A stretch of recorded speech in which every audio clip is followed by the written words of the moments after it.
Near the Strait of Hormuz, something unusual is happening.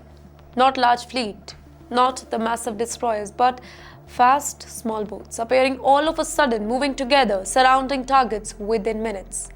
Ladies and gentlemen, videos and reports show a dramatic scene. A large vessel moves through the water, thinking that it is on routine journey. And then, out of nowhere, multiple high-speed boats close in.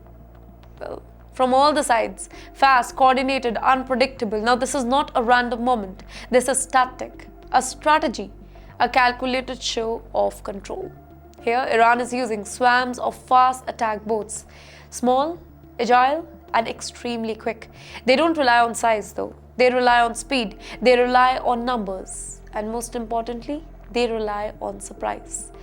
Can you imagine this whole moment for a second? A massive container ship, slow, heavy, and limited maneuverability, and around it, smaller boats.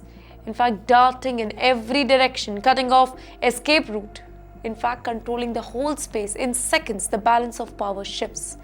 And that is the message that is being sent, because this is happening in one of the most critical waterways on the planet Earth, a route through which a huge portion of the global oil passes every single day. Any disruption over here, it does not stay local. It travels across the global economy. In fact, for years, the United States has projected dominance in these waters, claiming strong control and security presence. But these new visuals tells a very different story, one where control is being challenged in real time. Now, this is not about matching big ships with bigger ones.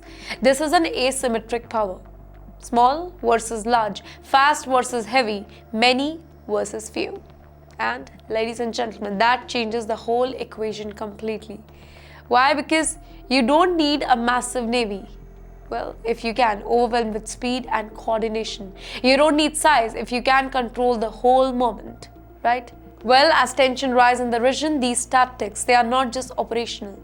They are psychological. They send a message to the ships passing through. You are being watched. You can be surrounded and you can be stopped. And you know what? To the global power, the message is even sharper. Control in this region is not absolute. It is contested. It is fragile. And it can be challenged. Now imagine the ripple effect here. Ships slowing down, insurance costs rise, oil market react, global trade feels the pressure, all from a tactic that looks very simple, but it carries massive consequences. Because today, warfare is not always about bigger weapons. Sometimes it's about smarter move, faster action, and unexpected strategies. And right now, in the waters of Hormuz, a new kind of power is on the display. Silent, fast, and impossible to ignore.